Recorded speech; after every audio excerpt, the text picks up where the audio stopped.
Marcelo.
Buenas noches, ¿me escucha?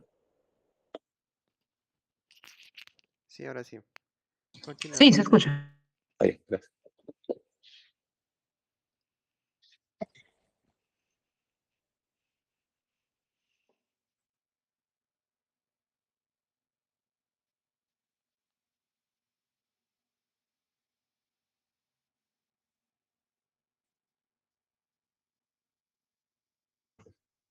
Ya, voy a empezar. Ujú. Buenas noches, doctores. Vamos a empezar con la exposición. Bueno, el tema de hoy es perfusión y espectroscopía por resonancia magnética. Vamos a tocar el primer punto, que es la espectroscopía. Bueno, se basa principalmente en el principio de Fick, que es el flujo sanguíneo de un tejido que se calcula utilizando una sustancia, un marcador. En este caso puede ser la misma sangre o puede ser el gadolinio, ¿no? La resonancia magnética de perfusión evalúa básicamente la hemodinámica cerebral en tiempo real, mide los parámetros derivados de un paso de un bolo de contraste mediante la técnica de SC, que es susceptibilidad dinámica al contraste, o el intercambio de agua, como en la técnica de ACL, ¿no?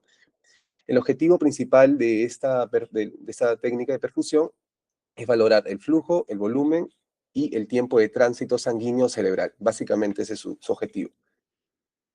Entonces evaluamos esta imagen. Vamos a poner aquí un puntero, donde resume muy bien todos estos parámetros, ¿no?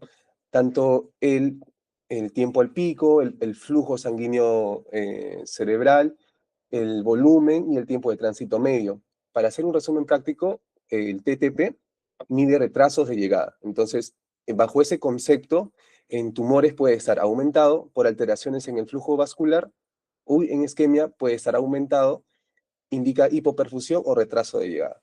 El flujo sanguíneo cerebral es un indicador clave de viabilidad. Es el flujo efectivo que tiene el tejido.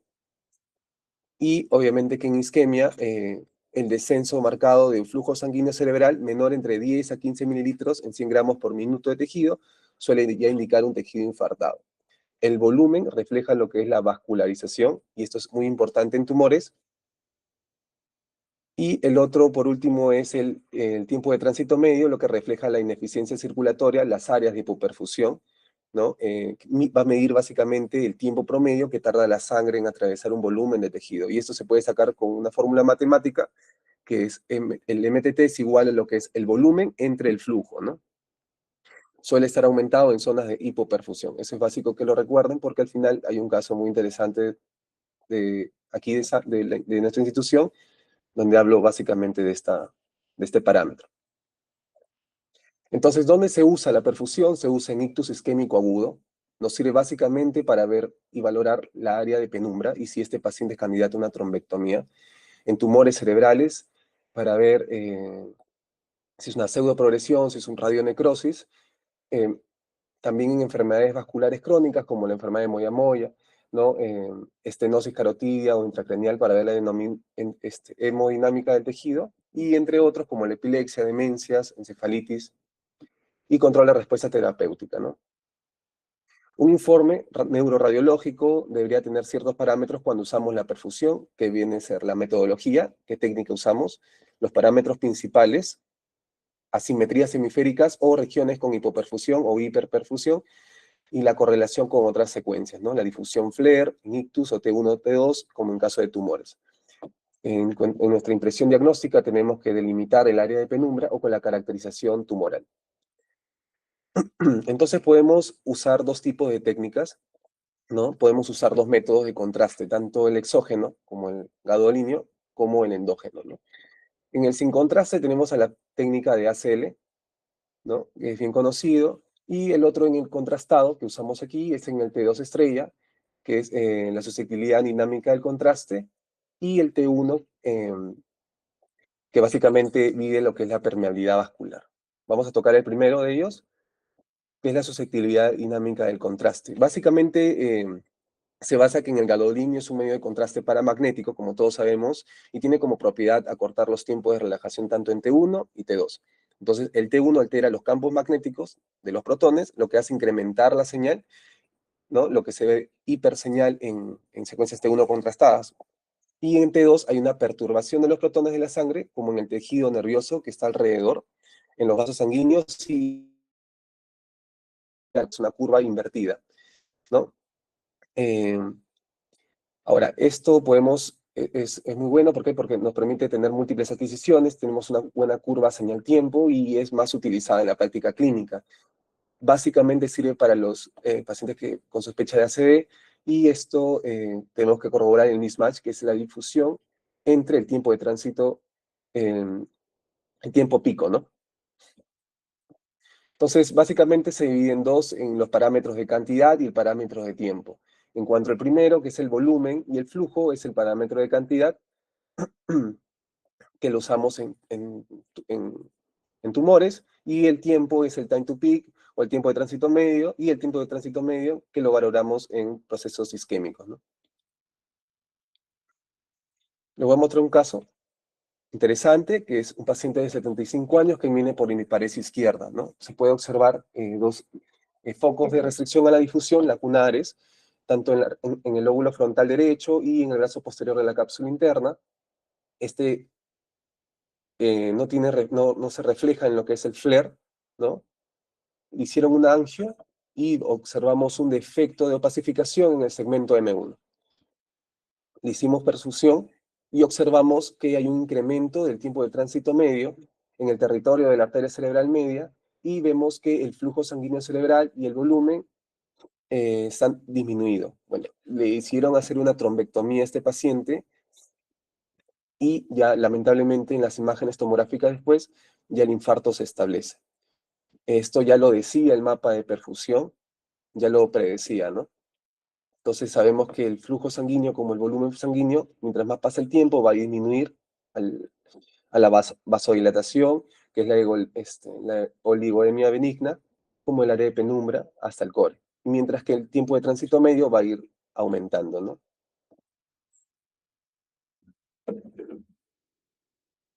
Tenemos otro caso aquí de un hombre de 36 años que viene por crisis convulsiva y tiene una infección por VIH.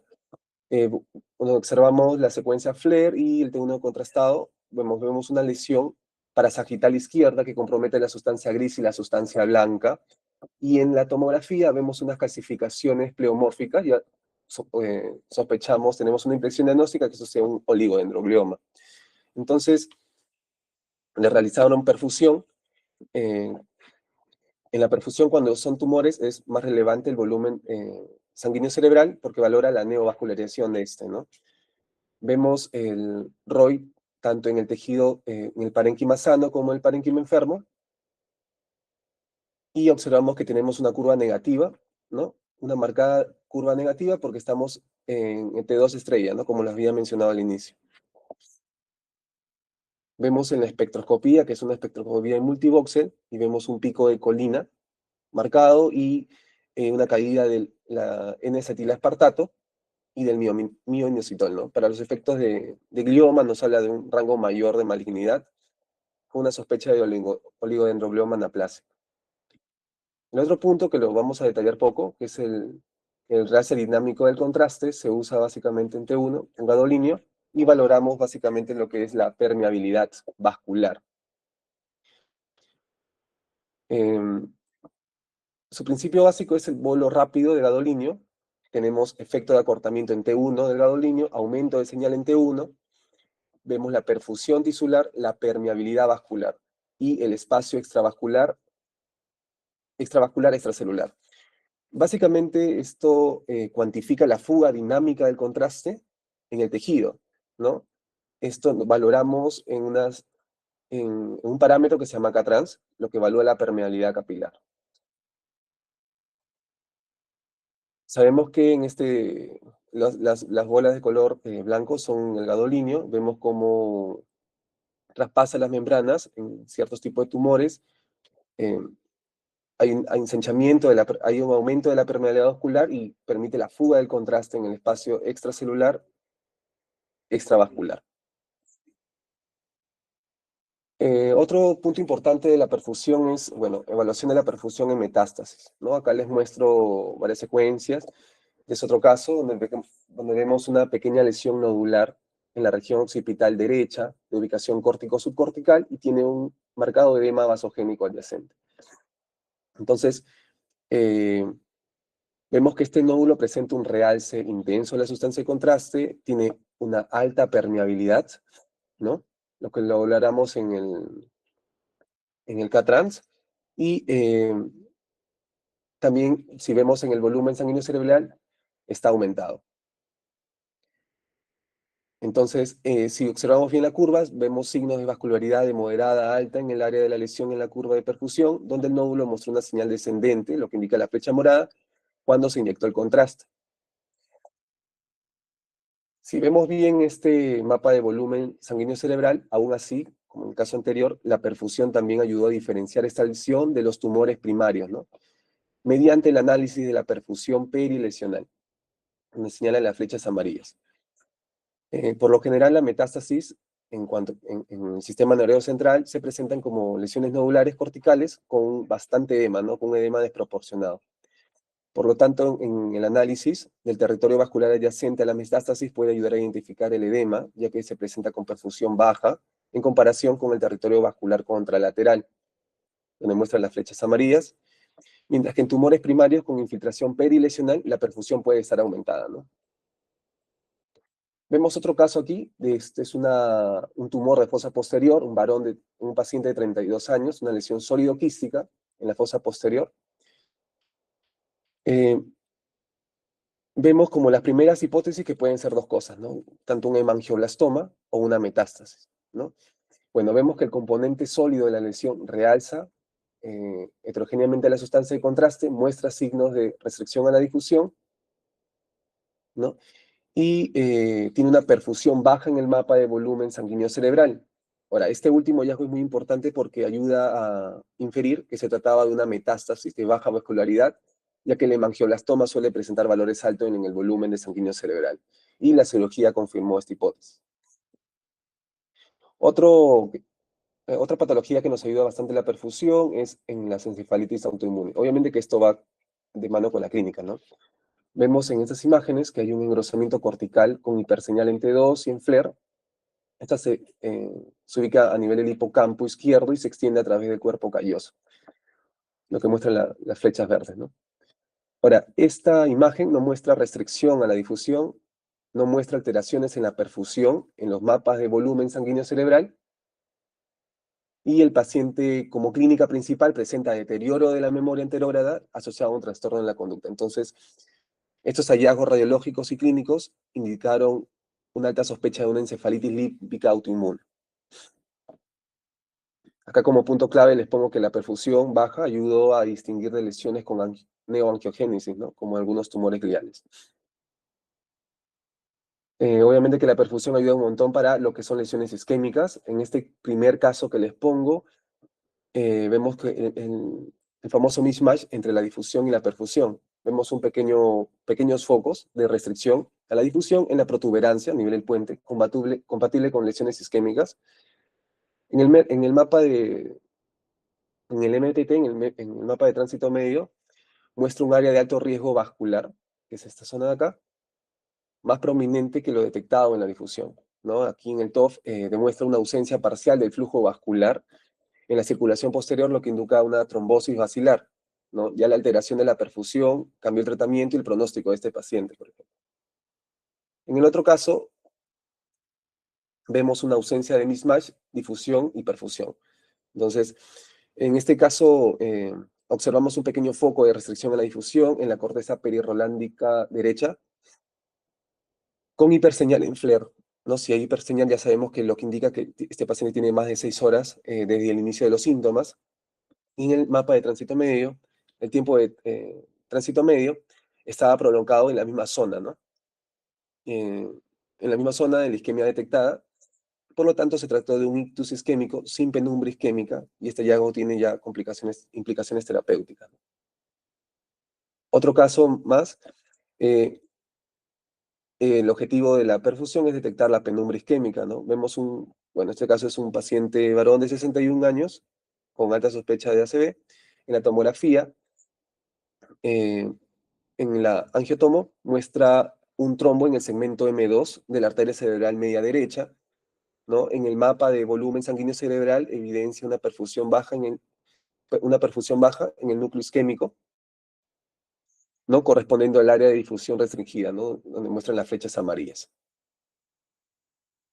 En el mapa de tránsito medio fue útil para identificar la penumbra isquémica, que es este de acá, que muestra un territorio de la arteria cerebral media de alto riesgo.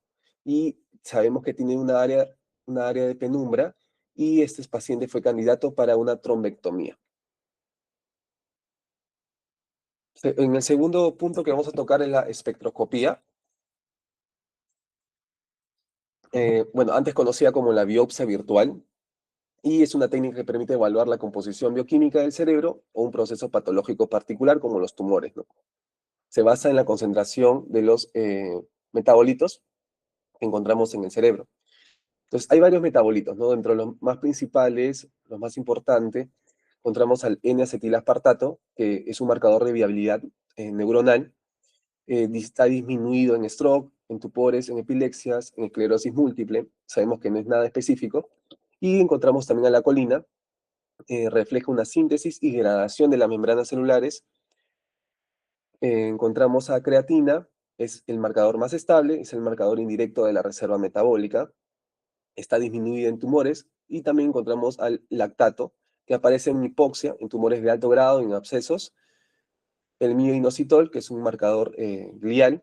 Este metabolito va a estar aumentado, por ejemplo, en Alzheimer y en enfermedades desmineralizantes. También encontramos a los lípidos, que indican lo que es ruptura de la membrana celular. Y entre otros varios, entre otros, como por ejemplo la alanina, como que se encuentra en los meningiomas, la taurina en los meduloblastomas, inclusive el GABA, como la esquizofrenia y la epilepsia, ¿no? Eh, se basa, si vemos el ángulo de Hunter, que es un ángulo de 45 grados, tanto de los metabolitos, es muy probable que el espectro sea normal, ¿no? Ahora, hay dos técnicas, tanto la monovoxel como la multivoxel, y cada uno tiene sus indicaciones, ¿no? En el monovoxel tenemos una buena relación señal-ruido, tiene un menor tiempo de adquisición, no tiene tanto contaminación espectral. Lo malo es que tiene baja cobertura y un espectro único, ¿no? El multivoxel nos permite evaluar el área de tejido sano y también el área de la lesión. Nos permite tener mapas de color, tiene una relación de señal-ruido baja, es más probable que haya una inhomogeneidad en el campo magnético y también demora más, ¿no? Tiene un mayor tiempo de adquisición. Según la teoría, cuando usar monovoxel o multivoxel, se dice que monovoxel se usa en lesiones pequeñas, menores de 1.5 centímetros, lesiones no estructurales, también en epilepsia, lesiones de sustancia blanca o procesos demenciales, ¿no? Como el Alzheimer.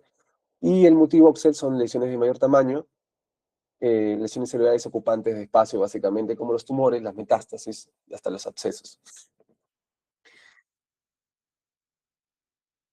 En términos prácticos, monovoxel se usa cuando la lesión es bien definida y el multivoxel cuando la lesión es difusa, ¿no? Aquí les muestro este mapa, este cuadro de espectroscopía, donde vemos que hay un aumento de la colina y una disminución del N-acetilaspartato. Obviamente, si no conocemos ni la clínica, ni tenemos las imágenes de resonancia, podemos sospechar de todo esto, ¿no? Un glioma de alto grado, de bajo grado, un meningioma, radionecrosis, infarto, esclerosis múltiple, metástasis, hasta es normal en recién nacidos. Por eso que el espectro tiene baja especificidad. Es importante, muy importante la historia clínica que tiene el paciente y la condición actual del paciente. Algo que enfatizar es el tiempo de eco, ¿no? Tenemos acá el tiempo de eco largo e intermedio versus el corto.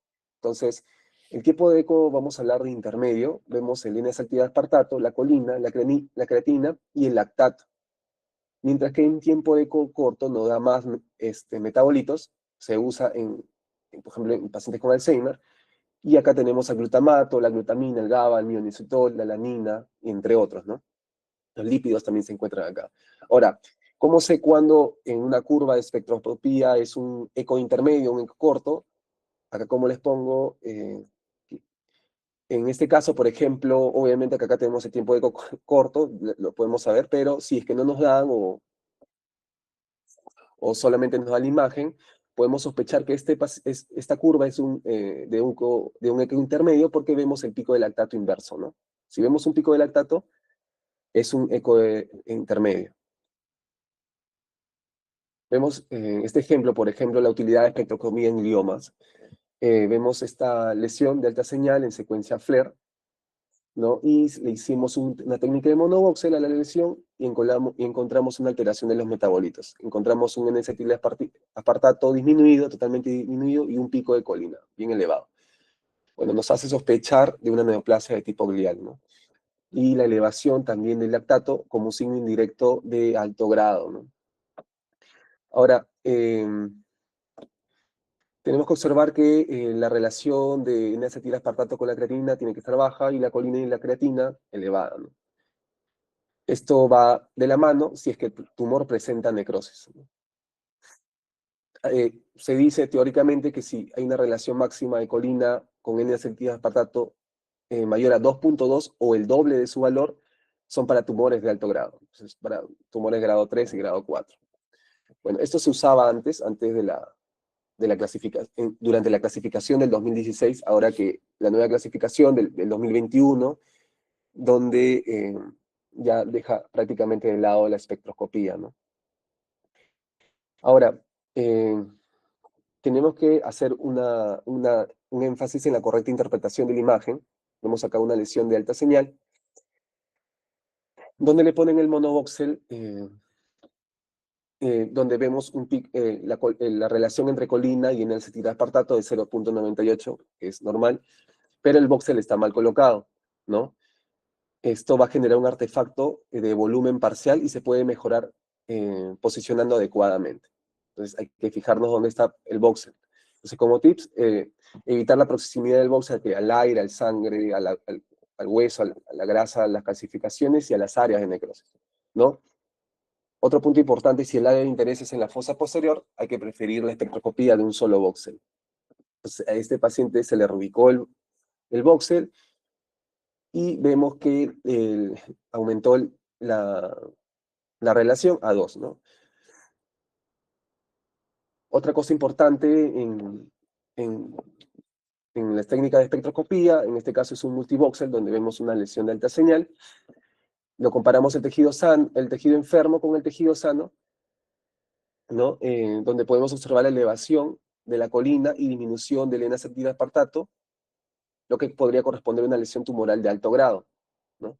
Pero si nos fijamos en esta parte de acá, en la escala es muy importante, vemos que acá llega un pico de 10, acá un pico de 5, corregimos la escala y vemos cómo este paciente, los niveles de N-acetil-aspartato y creatina bajan, ¿no? Lo que nos configura un tumor de bajo grado, de sospecha de bajo grado, ¿no? Obviamente que no es tan específico, pero es muy importante. Lo que quiero demostrar aquí es que no solamente enfocarnos en el voxel, sino también en la escala de medición. Tenemos otro caso donde pongo si es un tumor de bajo o de alto grado. Es un paciente posoperado donde mostramos una lesión sólida. Aquí la pregunta es un tumor recurrente, sí, pero la pregunta es si es de bajo o alto grado. Vemos que no muestra realza la sustancia de contraste y no no hay aumento en la perfusión. Entonces, por estos hallazgos podríamos decir que es de bajo grado. Sugerimos la espectroscopía, vemos que hay una elevación marcada de la colina y un bajo pico de N-acetilaspartato, ¿no? Lo que nos confiere un tumor de alto grado. Tenemos otros dos casos acá de un paciente que le han dado radioterapia y quimioradio le han dado para estos dos casos de tumores de alto grado. Entonces, acá hay que diferenciar si es una progresión tumoral o una radionecrosis, ¿no? Que es la pregunta más importante. Podemos usar la perfusión en resonancia magnética sabiendo que la radionecrosis no muestra neovascularización ni hiperperfusión, pero también nos ayuda en la espectroscopía bastante. Entonces, en el primer caso, vemos un bajo nivel en el N-acetilaspartato y un pico de colina, y vemos un pico de lípido.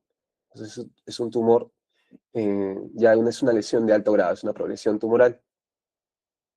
En el otro caso, vemos un pico de creatina y un N-acetilaspartato bajo, ¿no? Obviamente que fijarnos todas las imágenes de perfusión, probablemente estemos frente a un cuadro de radionecrosis. Entonces, en la radionecrosis, como enseñanza, tenemos que fijarnos que tiene que siempre tener una disminución del N-acetilaspartato, de la colina y de la creatina. Entonces, cuando observamos este tipo de lesiones, siempre se prefiere el multiboxing, ¿no?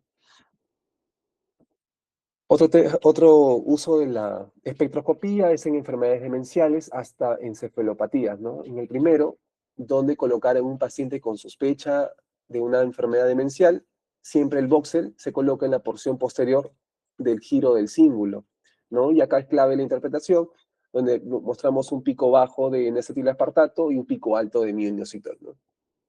Esto es muy importante porque la espectroscopía es un complemento valioso en demencias y enfermedades neurodegenerativas, ¿no? Sobre todo porque detecta cambios bioquímicos antes que la atrofia o la hiperseñal.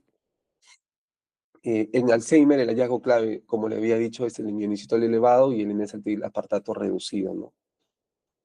Otro caso que les traigo en la parte inferior es una sospecha de encefalopatía hepática, cuando aquí la espectroscopía es muy sensible y específica, pero se basa principalmente cuando el hígado no puede metabolizar el amonio.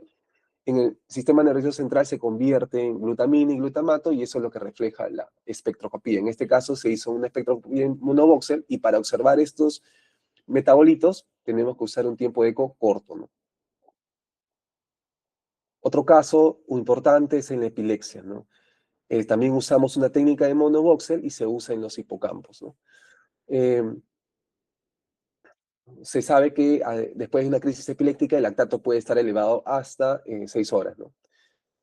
Siempre acordarnos que los niveles relacionados con N-acetilaspartato, con la relación de colina y creatina, se encuentran discretamente disminuidos, ¿no? En caso de epilepsias. Puede ser normal hasta el 50% de los pacientes, la espectroscopía en epilepsia sí, ¿no? Otro caso es también en los abscesos, ¿no? Donde se puede usar la técnica de monovoxel y, bueno, vemos esta lesión a nivel del lóbulo frontal izquierdo con realce heterogéneo en su periferia de la sustancia de contraste y muestra una restricción central, donde vemos un marcado pico elevado del lactato, ¿no? Con las imágenes ya en alta sospecha de que esto es un absceso, ¿no?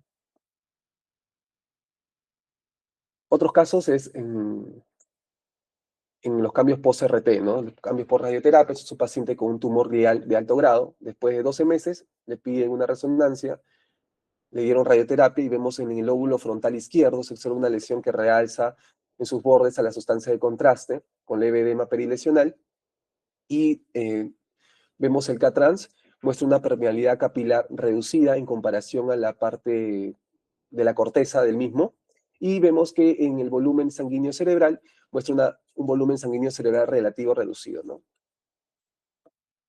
Estos hallazgos son consistentes con necrosis por radiación. Hicieron también una espectroscopía con monovoxel y vemos que hay una proporción de colina a creatina, sin embargo, un pico de lípido, bueno, el lactato y el lípido están elevados, y hay una depresión del N-espartilasa patato. Esto es básico porque nos confiere también, nos ayuda en nuestro diagnóstico de necrosis por radiación. Este es otro caso de un paciente con glioblastoma, ¿no? Le han dado radioterapia y eso es un control después de 2 años. Bueno, acá es totalmente evidente que es una área que realza heterogéneamente la sustancia de contraste y en las diferentes técnicas de perfusión, tanto ACL, DC y DSC, que es el volumen sanguíneo cerebral, muestran un marcado aumento significativo, ¿no? Estos hallazgos sugieren progresión del tumor. Entonces, también le realizan una espectroscopía, le hacen un multivoxel y donde se puede obviamente observar un elevado pico de colina creatina, bajo pico de N-acetilaspartato y el pico de lactato casi levemente elevado, ¿no? Estos son hallazgos de progresión de enfermedad. Y este es un caso interesante aquí de la clínica. Es un hombre de 72 años que le piden el estudio porque presenta disartria y hemipalesia derecha, con un tiempo de enfermedad de 1 semana. Bueno, se puede observar un foco vemos la primera imagen de acá, del cuadro de aquí, vemos un foco hiperintenso a nivel de la hemiprotuberancia izquierda, ya tiene representación en FLAIR, no muestra realza la sustancia de contraste, eh, se informó como un aspecto isquémico no agudo, pero lo que podría explicar la clínica del paciente, pero si vemos las imágenes ya eh, de, los, de los lóbulos de ambos hemisferios cerebrales, vemos que en cuanto a las imágenes morfológicas, vemos atrofia cerebral, algunos focos de cambios microisquémicos, pero no vemos nada más, ¿no? No vemos que hay, en el FLAIR no muestra representación de alta señal, no vemos áreas de restricción a la difusión, pero si observamos nuestros mapas de perfusión, tanto el tiempo de tránsito medio como el tiempo al pico, vemos que hay una prolongación del tiempo al pico a nivel del territorio de la arteria cerebral media derecha, que es este lado acá, en comparación con su contralateral, sin evidencia de infartos establecidos. Y si observamos aquí el tiempo de tránsito medio, observamos una discreta alteración del color, básicamente. Vemos que es un color igual parecido a la corteza, es decir, que está aumentado en relación a la contralateral, y hay que recordar siempre que en este tipo de parámetro es el tiempo promedio que tarda la sangre en atravesar un volumen de tejido, ¿no? Cuando está aumentado, cuando hay unas zonas de hiperperfusión. Entonces, le hicieron con contraste felizmente a este paciente, donde vemos que hay una morfología filiforme irregular del segmento tanto M1 y M2 de la arteria cerebral media derecha. Y esto puede ser sugestivo de signos compensatorios por circulación colateral, ¿no? Podemos estar frente a un caso de un área de penumbra que antecede a los cambios morfológicos inclusive. Esto es básico en la perfusión, ¿no? Este es el concepto más importante que debemos llevarnos. Este es un pequeño resumen donde les puedo mostrar una tabla de la espectroscopía y, bueno, esta es básicamente la bibliografía que he tocado, ¿no? Si gustan lo pueden revisar. Bueno, eso sería todo. Muchas gracias.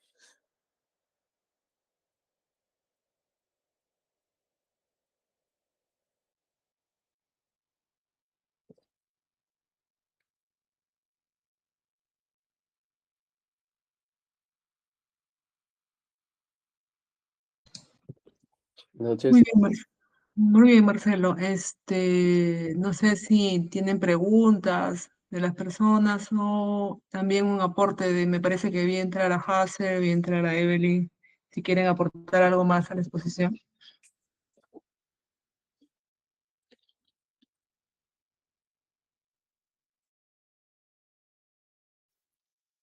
Hola, buenas. Espera un rato si hay preguntas, si no aportó algo un rato.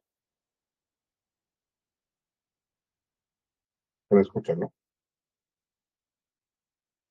Sí, sí, escucho. Bueno, bueno, si no hay preguntas, básicamente lo que hay que añadir, gracias por la información, Marcelo. Básicamente la exposición era para conocer las técnicas, ¿no? Más de allá para hacer el diagnóstico. Nosotros tenemos en cuenta de que, pues, actualmente en neuroradiología, todas las herramientas que tenemos, perfusión, espectroscopía, difusión, que bueno, ya es parte básica del protocolo, que antes se conocían como secuencias avanzadas, en realidad, pues, actualmente son secuencias que se hacen de manera rutinaria y cada una, pues, tiene una utilidad. Cuando solicitan este tipo de estudios, pues, tenemos la desventaja, pues, de que el que lo solicita es el médico tratante, cuando en realidad, pues, tanto la percusión como la electroscopía se prestan para responder preguntas focalizadas que nos deberían surgir a nosotros al momento de informar. Esto quiere decir de que, pues, en realidad los estudios de percusión y espectroscopía no nos van a dar información aislada de por sí, o sea, su valor separada de las secuencias morfológicas es prácticamente nulo, ¿no? Por lo que muchas veces vamos a ver de que el aporte de información de los estudios de percusión y espectroscopía pues son complementarios a lo que nosotros tenemos en la sospecha diagnóstica. Esto quiere decir que cuando nos solicitan este tipo de estudios y el tecnólogo pregunta pues qué tipo de protocolo usar y qué tipo de perfusión usar quizás, esto se presta a que nosotros revisemos las secuencias morfológicas debido a que la técnica que vamos a realizar se va a centrar en la duda diagnóstica que tengamos, ¿no? Podemos tener dos situaciones clínicas en las que pues necesitemos la perfusión o la espectroscopía para responder la pregunta y llegar al diagnóstico. O también hay casos en los que nosotros usamos la perfusión y espectroscopía solamente para confirmar el diagnóstico. Entonces, básicamente, como explicó Marcelo, lo importante de conocer estas técnicas es de que primero, tanto la percusión como espectroscopía no se pueden realizar del encéfalo entero, ¿no? Ambas técnicas tienen una cobertura del cerebro. La perfusión más o menos te cubre 5 o 6 centímetros, o sea, es decir, en realidad la perfusión tú la haces supratentorial o infratentorial, y la espectroscopía monovoxel o multivoxel, pues usualmente usa voxeles de 10 centímetros cúbicos, ¿no? Entonces, en realidad son técnicas que están limitadas a una región del cerebro, ¿no? Por lo que el primer paso para aplicarlas es elegir en qué región del cerebro se va a realizar. Lo segundo es saber qué tipo de información es la que nos va a brindar de manera pues adicional a estas técnicas, ¿no? Como explicó Marcelo, la perfusión DCC, que es una perfusión T2 estrella, es la más útil en general porque nos da todos los parámetros que usualmente requerimos, que es el flujo sanguíneo cerebral, el volumen sanguíneo cerebral, el tiempo de tránsito medio y el tiempo de pico, ¿no? Que es básicamente bastante útil porque es lo que usamos en todas las patologías, ¿no? Entonces, cuando pues, nos piden una perfusión con contraste, ¿verdad? Es más fácil planificarlo porque nosotros vamos a poder usarlo en áreas grandes y básicamente la decisión es adquirirla, pues, los 6 centímetros, ponerle supratentorial o infratentorial, o quizás ponerlo en el medio, ¿no? Dependiendo de dónde vemos que hay una lesión para evaluar. En la otra técnica de perfusión que contamos solamente en San Borja es el ACL, ¿no? Que tenemos un ACL pseudocontinuo que pues tiene la ventaja de que se realiza sin contraste y tiene la desventaja de que pues toma más tiempo y que también solamente nos brinda un parámetro que es el CBF, ¿no? El flujo sanguíneo cerebral, ¿no? Por lo que si nuestra duda, por ejemplo, es conocer si hay un tumor es de alto grado o bajo grado, no nos va a servir, ¿no? Porque esa pregunta la vamos a responder con la evaluación del parámetro del volumen sanguíneo cerebral únicamente, ¿no? Entonces, el ACL va a tener una utilidad muy limitada para determinar la probabilidad de que una lesión sea de alto grado, y también va a tener una limitación en saber si es radionecrosis o recurrencia, ¿no? ¿En qué nos podría ayudar únicamente saber el flujo sanguíneo cerebral? Pues nos puede servir en patología inflamatoria, nos puede servir en epilepsia, para saber si hay focos de hipermetabolismo ictal o un hipoflujo interictal, ¿no? Básicamente eso es lo que nos puede ayudar, ¿no? Hay estudios que pues intentan correlacionar el flujo sanguíneo cerebral con el grado de tumores o con recurrencia tumoral, pero en realidad la información es inconsistente, ¿no? Hay varios puntos de corte en los que se ha intentado poner, pero en realidad es inconsistente por parte histológica en realidad, ¿no? Que ya no vamos a ahondar ahora en la charla. De ahí respecto a la espectroscopía. La espectroscopía, básicamente es algo parecido, ¿no? Es una técnica que nos va a dar una respuesta, ¿no? Que es básicamente el metabolito que vayamos buscando de acuerdo a la patología, ¿no? Muy rara vez realizamos espectroscopía para ver qué sale, ¿no? O sea, en realidad la espectroscopía, si se realiza bien, cuando está indicada, busca responder a una pregunta, ¿no? Por ejemplo, si hay lactato en una lesión, busca saber la relación de colina con la relación del pico de colina, o nos sirve para buscar algún metabolito en específico, ¿no? Entonces, de acuerdo a eso, nosotros vamos a aplicar la técnica, ¿no? Vamos a aplicar la técnica. Un poquito explicó Marcelo el tipo de técnicas que hay, y en realidad es un poquito más complejo, ¿no? Porque la espectroscopía es una secuencia que tiene doble supresión, ¿no? Tiene supresión de agua y tiene supresión de grasa. Entonces, eso hace de que sea una técnica que de por sí tiene una relación señal-ruido bien baja. Eso quiere decir de que toma bastante tiempo de obtener una imagen adecuada, y segundo, que es muy susceptible a agentes externos que te alteren la señal, ¿no? Y cuando yo me refiero a eso, es pues en realidad agentes que uno ya sabe que igual te alteran cualquier imagen, ¿no? Porque al final la espectroscopía, si bien no te produce una imagen anatómica, es un reflejo pues de la relación señal-ruido de una región, al igual que una imagen, ¿no? Entonces, por lo tanto, si tú crees que hay una estructura que te puede distorsionar una imagen, ¿no? En una imagen morfológica T2, T1, como el calcio, como el fierro, la siderina, cualquier cosa, el hueso, el aire, el gas, te causa una alteración focal en las secuencias morfológicas, pues con mayor razón te va a causar un artefacto en la espectroscopía, ¿no? Porque es un estudio, pues en realidad, maneja relaciones de señal-ruido bien bajitas, ¿no? Entonces, el posicionamiento, sí, claro, siempre debe alejarse, ¿no? En realidad del hueso, de la grasa, se debe alejar no del líquido cefalorraquídeo necesariamente, pero sí del líquido cefalorraquídeo que pueda formar artefactos de flujo, ¿no?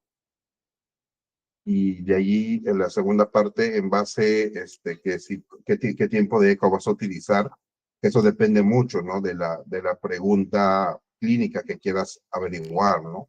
En general, pues como regla general, cuando buscas metabolitos raros, o sea, no de los usuales, usamos un tipo de eco corto que va a variar, ¿no? Entre 35 a 40 milisegundos. Y cuando nuestro objetivo es buscar evaluar los metabolitos clásicos,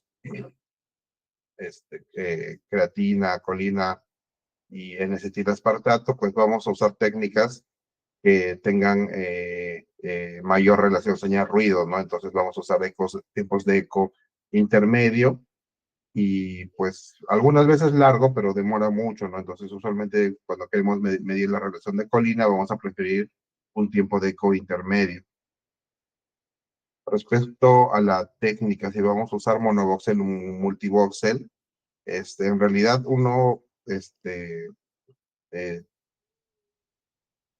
pensaría que demora más la técnica multivoxel, pero en realidad el tiempo de ejecución es el mismo, ¿no? Lo que no mencionó Marcelo es la única desventaja de la técnica multivoxel es de que,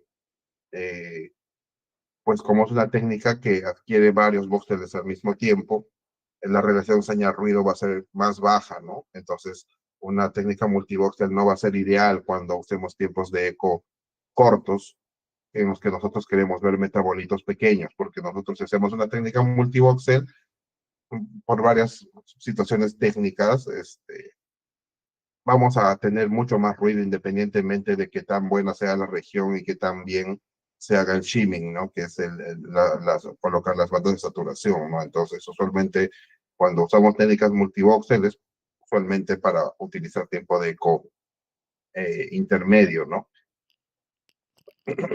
O cuando, pues, una técnica monovoxel no sea adecuada, ¿no? Pongo un ejemplo, pues el ejemplo que puso Marcelo, ¿no? De cuando tienes una lesión, en realidad, pues, la manera de, o sea, si yo voy a elegir monovoxel o multivoxel o tiempo de eco corto o intermedio, al final va a depender de la pregunta que yo tenga con las secuencias morfológicas, ¿no? Porque si yo veo una lesión que me parece un absceso y yo solo quiero el espectro para confirmar que es un absceso, pues me convendría más hacer una técnica monovoxel dentro del absceso, pues idealmente, muy aparte de ver el pico de lípidos lactato, quizás encontrar el pico de aminoácidos, ¿no? De succinato, que nos podría, pues, confirmar de manera, digamos, más elegante el diagnóstico. Pero si nosotros no tenemos absolutamente, pues, o sea, nuestra duda es muy grande si no es infeccioso tumoral, nosotros nos vamos a enfocar en la parte más preocupante, ¿no? Que es excluir que sea algo tumoral. Entonces yo me enfocaría más en buscar picos de colina con tiempos de eco intermedio y usando una técnica multivoxel, ¿no? Porque no voy a saber exactamente en qué parte, digamos, me voy a sacar la lotería, ¿no? Entonces, en realidad, ambas técnicas buscan resolver una pregunta que nosotros planteamos en las secuencias morfológicas o incluso con las secuencias post-contraste, ¿no? Por eso idealmente tanto la perfusión como la espectroscopía se planean habiendo adquirido la mayor parte de, o sea, o todas las secuencias, ¿no? Incluyendo se puede hacer en la perfusión una precontraste, digamos, con media dosis, ¿no? Solamente para ver si hay alguna lesión que capte contraste o que quizás que capte diferente, ¿no? De allí, bueno, stroke es más amplio, ¿no? En realidad, creo que ahí lo dejamos para que no nos tengamos. Marcel, una consulta. ¿Hay parámetros de calidad con respecto a perfusión y espectroscopía o diferencias, por ejemplo, entre los equipos? Porque es igual una espectroscopía G con un Siemens o una perfusión G con Siemens o otra marca. O sea, ¿qué deberíamos evaluar para también saber que lo que nos están graficando los tecnólogos es correcto o no es correcto? Claro, en realidad es más complejo, ¿no? Porque, o sea, obviamente el control de calidad en una espectroscopía es en la curva, ¿no? Y justo mostró Marcelo la curva. Nosotros no tenemos en cuenta de que la perfusión T2 es una perfusión de first pass, ¿no? Que simplemente se evalúa el pasaje de bolo. Entonces, uno, si quiere ver el control de calidad, obviamente evalúas la inyección del bolo, el tiempo antes de la inyección del bolo, el retorno al nivel inicial y que no se produzca el segundo pase, ¿no? O sea, idealmente, pues la perfusión debería terminar antes de que la sangre vuelva a circular, ¿no? Entonces, creo que es más avanzado, el control de calidad es más avanzado, ¿no? De ahí, respecto a la corrección y todo eso, o sea, ¿verdad? Ninguno de los equipos que tenemos requiere corrección, ¿no? De fuga de contraste, y también incluso tiene corrección de artefactos de movimiento, ¿no? De allí, pues, pueden ocurrir otras anormalidades por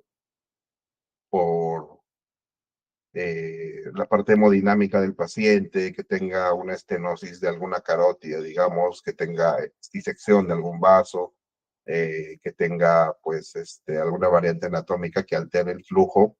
Es inevitable, ¿no? Por eso justo decía de que idealmente esos estudios deberían haberse realizado, pues, teniendo todas las secuencias morfológicas, ¿no? Incluyendo un tiempo de vuelo, o se debería complementar posteriormente con un tiempo de vuelo, ¿no? Para pues, evaluarse, ¿no? Por eso al final la respuesta, o sea, por eso al final nosotros no, en realidad no nos basamos, no basamos ningún diagnóstico en los hallazgos de perfusión y espectroscopía, ¿no? Al final solamente te va a responder la pregunta con una cierta incertidumbre, ¿no? Igual si yo pues tengo la duda de que hay un tumor y veo que la curva es mala, pues la duda sigue, ¿no? O sea, la duda sigue a menos de que pues sea un hallazgo categórico, ¿no? No es de que se vaya a desechar la perfusión simplemente por eso, ¿no? O sea, cuando hay un estudio malo, lo que nosotros pasamos más bien ya es el análisis de curvas más que el análisis de las imágenes, ¿no? O sea, las imágenes en realidad pues son algo referente, y el diagnóstico, usualmente cuando pues hay una duda y quieres estar certero del diagnóstico, se hace con el análisis de la curva, ¿no? Una pregunta más ya bueno, no sé si hay más preguntas para esto, pero en base al ejemplo, por ejemplo, que puso Marcelo, de un paciente con un aparente un infarto pontino, pero con una perfusión realmente patológica, donde hay un aumento del tiempo de tránsito medio, o sea, que ya decía de que hay una hipoperfusión en el hemisferio cerebral derecho. Em, ¿Tú crees que sería recomendable agregar perfusión para pacientes tipo código stroke, o realmente el tiempo que necesitamos para este tipo de pacientes, y tal vez los pocos estudios que encontremos no sería recomendable hacerlo? Porque esto sería el segundo caso que veo donde una perfusión nos da mayor información con respecto al stroke que las mismas imágenes morfológicas, ¿no? Claro, justo por eso yo no entré a eso, ¿no? Porque si en realidad eh, lo que se ve en el territorio del cerebral media no es un área de penumbra, ¿no? Porque la definición de área de penumbra es que es un área que está circundante a un área de isquemia. Entonces, existen definiciones para el área de isquemia por perfusión. Justo estaba buscando, no sé si es 10 o 20 mililitros por 100 gramos de cerebro, ¿no? Entonces, hay una definición de perfusión de isquemia que no tiene que ver nada con la difusión, ¿no? Es justamente, bueno, creo que acá nadie estuvo en una charla de San Felipe, pero o sea, tenemos que tener en cuenta que las secuencias morfológicas T2 y FLAIR, T1, dan información muy diferente a lo que da la difusión, y es información muy diferente que da la perfusión y quizás la espectroscopía, ¿no? Entonces, si tú ves esta imagen, lo único que te está diciendo es de que el tiempo de pico está largo, ¿no? En realidad no te está diciendo que hay infarto. Para definir que haya un infarto que no detecte la difusión, que sería raro porque en verdad la perfusión tiene menos resolución espacial, pues tú tendrías que determinar que es una penumbra porque hay un core en el CBB, no tendrías que ver el TTP, y quizás sería más bien un criterio y si de verdad hubiera un infarto en el CBB, sería un criterio a que tu difusión está pasando por alto, eso, que sería más bien un criterio de mejorar la difusión, ¿no? De incrementar la matriz o el valor B o disminuir el grosor de corte. Entonces, en realidad, eso va al caso en particular, ¿no? Y segundo, el protocolo stroke, en realidad no, o sea, en realidad tú no necesitas ni la perfusión, ni porque al final tú basas las guías de práctica clínica en lo que le puedes ofrecer al paciente, ¿no? Incluso en un centro que no tiene la capacidad de hacer trombectomía, hacer una angiografía, hacer una perfusión, es simplemente sobrediagnosticar al paciente y demorar el tratamiento que se le pueda ofrecer o demorar la referencia, ¿no? Entonces, en realidad el protocolo stroke tiene que tener la característica de que debe ser primero rápido y segundo de que debe ser informable lo más rápido posible, ¿no? Por eso incluso hay herramientas que pues te calculan el core automáticamente. Eso es con la intención de que el clínico tenga la información disponible lo más rápido posible, ¿no? Pero en realidad, pues las guías más grandes de stroke no usan resonancia, ni perfusión, ni angiografía, no simplemente es pasar un score clínico con una TC, con score de stroke, y en base a eso se puede manejarlo, ¿no? Entonces, en realidad, qué tanto te esfuerzas en diagnosticar al paciente también depende un montón de cuánto puedes ofrecerle, ¿no?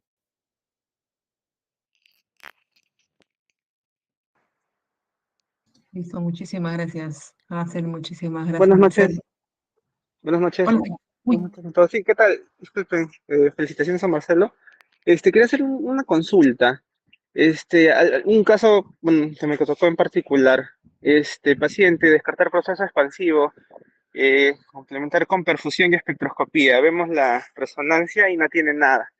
Alguna vez me dijeron se suspende, solo haz las morfológicas, el protocolo habitual, y en el otro ya pon el símbolo acá y, bueno, corre de la perfusión. ¿Qué hacemos? ¿Podemos suspenderlo o nos basamos en el petitorio? Bueno, o sea, al final sería coordinarlo con Carla, la verdad. Como igual ahora ya no involucra un pago adicional ni nada, yo pienso que sí, ¿no? Se debería suspender simplemente, ¿no? Hacer un estudio con contraste y ya.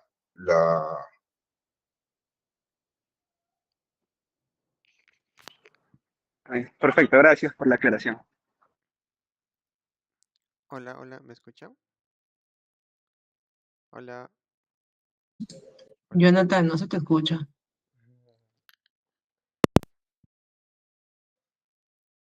Hola, hola.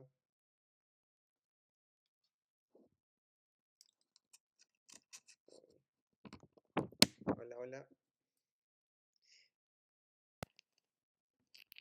Estoy Entonces, ¿alguno más quiere hacer alguna pregunta con respecto a este tema? ¿O ya quedó más o menos claro todos los puntos? Jonathan tiene, creo que, problemas en el audio. Entonces, no sé si hay alguna otra pregunta para ir. Ah, a ver, Leo. Buenas noches con todos. Gracias, doctora. Gracias, doctor Marcelo, por la exposición. Estuvo muy interesante. Por ejemplo, en el caso que uno tenga una guardia y nos digan que necesitan un estudio de urgencia, ¿no? Para hacer una espectroscopía o una perfusión. En ese caso, ¿hay algún, bueno, no tengo conocimiento si hay algún protocolo dirigido, por ejemplo, ¿no? En espectroscopía se tiene que hacer solo tiempo de eco corto, o en algunos casos tiempo eco largo, creo que es principalmente para el lactato, me parece. Con respecto a la perfusión, si debemos darle algún tipo de observación al tecnólogo, por ejemplo. No sé, pero la pregunta a Hazel o al doctor alcalde, cualquier voz. Marcelo, coloca ahí tu diapositiva de qué cosa ve cada uno de los ecos, por favor. Como había comentado Hazel también, o sea, todo depende qué metabolitos quieras en base también a qué diagnóstico quieras, ¿no? Entonces, ecos cortos nos ven mayor cantidad de metabolitos, incluyendo glutamina, etcétera. Y esos son los que suelen usarse, por ejemplo, para degenerativos, ¿no? En cambio, los ecos intermedios son los que tienen el lactato, que es esa inversión de la curva que estás viendo ahí, que a veces lo usamos más para tumores o, o abscesos, ¿no? Pero cada patología tiene su requerimiento, ¿no? Y eso es justo las siguientes diapositivas que toma. El eco largo no se suele usar, o sea, solemos usar eco intermedio, digamos que algo así, ¿no? Eco intermedio para tumores, eco corto para degenerativo, ¿no? Pero como se ha mencionado, cada patología requiere o tiene sus metabolitos específicos, ¿no? Incluyendo el mioinositol, por ejemplo, si quieres un meningioma también tiene sus metabolitos, o sea, todo depende de qué cosa estás evaluando en las morfológicas. Y con respecto a la perfusión, en realidad la que usamos es la perfusión T2, ¿no? No solemos usar las otras perfusiones, así que no hay opción del tecnólogo a que cambie la perfusión solicitada. Siempre va a ser la perfusión T2 la que se usa en todas las sedes, ¿no? Aló, aló, ¿ahora sí me escuchan? Ahora sí te escuchamos ya. Ah, Gracias. sí, ya, disculpen, había problemas con el audio. Bueno, de repente, como resumen a la exposición y a lo que estaba explicando Hassel, bueno, creo que Hassel ya se retiró. Si es que tenemos de repente alguna consulta al tecnólogo de nuestra guardia de noche y hay un protocolo, yo que sé, de epilepsia y te dicen dónde vas a colocar el ROI, por la exposición nos refiere Marcelo, debemos de colocarlo a nivel de los hipocampos. Ahora, si es que hay algún caso de demencia, Alzheimer, donde debemos de colocar el ROI va a ser en el cíngulo posterior. Eh, Después, en relación a lo que dije de monovoxel o multivoxel, entiendo que cuando tenemos sospechas si es que es un tumor o alguna lesión heterogénea que no podemos definir si es un tumor o un absceso, Hassel nos refiere que sea mejor hacerlo un multivoxel para, como no vamos a poder determinar en qué parte específicamente vamos a encontrar las alteraciones en los metabolitos, con un multivoxel tenemos más posibilidad de encontrar esas alteraciones, ¿no? Y si encontramos alguna relación de un absceso, o sabemos que podría ser un absceso, mejor darle un monovoxel, ¿no?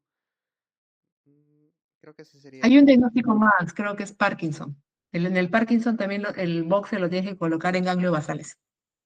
exacto. Sí, ese es también ganglios basales. Eso más que Entonces, todo para anotarlo y tenerlo siempre ya grabado de repente para no estar preguntándonos en dónde tenemos que colocar los voxels. a ver, un diagnóstico que se puede usar, por ejemplo, a la pregunta, ¿y el eco largo para qué? Ya, meningioma. El eco largo es para ver alanina, si más no me equivoco, para meningioma. Pero, como te digo, si ya son cosas, siempre la espectroscopía y la perfusión son solo un apoyo a la sospecha diagnóstica que tenemos que tener, ¿no? Y estos datitos que siempre los tenemos que tener a la mano, ¿no? Degenerativo, eco corto, tumores, abscesos o infecciones, eco intermedio, y el eco largo lo dejamos por ahí, salvo patologías específicas. ¿Y dónde colocamos los voxel? Como ya mencionó Jonathan, Alzheimer, en cíngulo posterior, cualquiera de los dos, ¿ya? No es que derecho o izquierdo, cualquiera de los dos, por favor. Epilepsia hipocampos y Parkinson ganglios basales, ¿no? Muchísimas gracias, gracias por la exposición. La próxima exposición, Jonathan, va a ser de qué, disculpa. Ya cambiamos el segmento, vamos a entrar al segmento de músculo esquelético. Vamos a empezar con el tema, la parte de rodilla, en la parte de meniscos, definir nuestro... Siempre creo que todos tenemos un poco de dudas en relación a los meniscos para decir si es un desgarro horizontal, vertical, o de repente hay alguna alteración de señal que está ahí media rara para poder definir si es un desgarro o no. Y también en relación a las condromalasias que siempre nos repiten y si es condromalacia 1 o es 2 o no tiene condromalacia o siempre estamos en la duda. Ese va a ser el siguiente. ¿Quién va a ser el ponente? Ese va a ser el doctor Guaira. Ya, doctora, yo voy a exponer. Ya, perfecto, Augusto. Sería bueno, sería genial poder quedar en un patrón de informe. Entonces, tanto de cómo se va a informar los desgarros meniscales, como las condromalasias o condropatías, o cómo vayamos a quedar ese día. Entonces, sí sería bueno ya tener un patrón de informe, tipo, ¿no? Es un desgarro, no sé, pues, un trazo que se extiende y contacta tal y tal lugar, compatible con tal y tal cosa, si es que se va a colocar medidas o no, o sea, ya tener un patrón propuesta para también discutirlo. Entonces, Sí, doctora, sí te justo agradecería. no, sí, justo voy a enfocar eso porque mi objetivo de la exposición va a ser unificar algunos conceptos para que todos tengamos claro. No con el fin de que cada uno tome su forma de escribir, que también está escrito que puedan escribirlo alguna manera peculiar que puedan tener, pero nuestro objetivo es ayudar al traumatólogo al momento de hacer el tratamiento, ¿no? Entonces voy a enfocar un poco más en eso, de intentar estandarizar o lo que necesita el traumatólogo. Sí, sí, y eso todo es en base a ya parámetros que lo usan, o documentación de traumatología, ¿no? No sé, pues, ISACOS, tal vez, y ya quedar en un patrón más o menos estándar y ya poder trasladarlo a todos nuestros informes, ¿no? Perfecto, muchísimas gracias, Muchas a gracias. todos. El día de mañana se los espera a todos, por favor, a las 8 de la noche en la cena del del Día de la Medicina. Espero encontrarlos a todos. Ahí estaremos, doctora. Muchísimas gracias. Gracias, Marcela. Excelente posición. Gracias a Gracias, todos. doctora. Hasta luego, buenas noches, doctores. Gracias, hasta Buenas luego. noches. Gracias, nos vemos.